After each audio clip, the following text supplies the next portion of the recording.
Interrupted by phone call. Sorry guys, but you'll just have to watch both the videos. But it's the same topic. Okay, let's go back. Yeah, but Emmanuel Sanders, Deebo Samuel, he's not gonna do anything.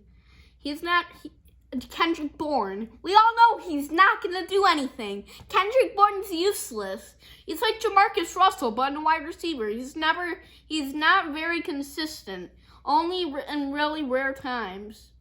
But yeah, Emmanuel Sanders, Hail Mary pass, he's gonna catch it and run it into the end zone for a touchdown. He's good.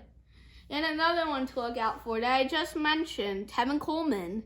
I have him on my roster. I'll tell you about this trade later. Le'Veon Bell for T.Y. Hilton and Tevin Coleman. I'll tell you about that later. But Tevin Coleman was a big piece of that. I needed a good running back. And Tevin Coleman, he could get you about 15.5 average, 15 average a game. But still, that's okay. That's like Miles Sanders. And Miles Sanders is very consistent. But Tevin Coleman, yeah, I would keep an eye on him. He's really good. And he's a really good flex and running back play. Okay, so I'm going to tell you about different stuff too. I'm going to tell you about other things too. But I'll make another video one time about more consistent people. Okay, so I'm going to tell you about some other people in fantasy that could, people that could get you a lot. I'm going to tell you about average points of people that I think. They may not be on point, but I think it'll be around there. Aaron Jones. My dad has him on my fantasy team. He's legit. He's good. He's a good flex play, and I kind of worry about him, but don't worry about that. But he's a good receiver. He's like Miles Sanders. He runs, but he's a good receiver too. So I think he is good. About 19 points a game, 19, 20 points a game. But that's good if you want a good flex. Okay, so now we're gonna go to James Conner. James Conner, I know he's struggling a little bit, but he's good. I will keep an eye on him. Even at Mason Rudolph, still he passes, but Conner's another good running back receiver, but he's mostly in rushing. So I'll see about 18 average points a week, and that's good. So I would put him in your running back spot on your fantasy roster. Another one to look for, Royce Freeman. I mean, it sounds silly. Everyone's saying Philip Lindsay is the starting running back. Don't start Royce Freeman on your fantasy. Well, Royce Freeman's a good backup. They're splitting carries now. And everyone's like, no, Philip Lindsay's getting 90% of carries. No, that's not true. Have you been following the games, people?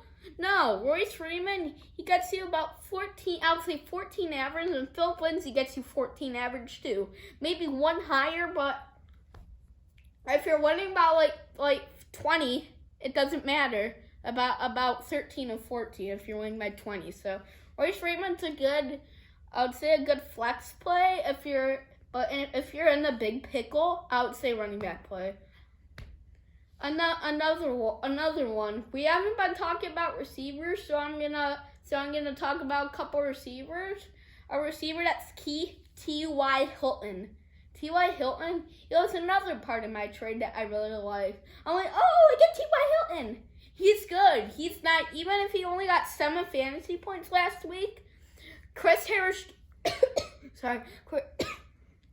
Jr. was his shadow. And I mean he's good, so I get it. But if he's playing even the Chiefs, well, he already played. Oh yeah, if he's even playing the Chiefs again, if he does, then their covers are not that good. Rashad Breeland, he's not gonna do anything for you. So T.Y. Hilton, 89-yard receiving touchdown, boom, in the books.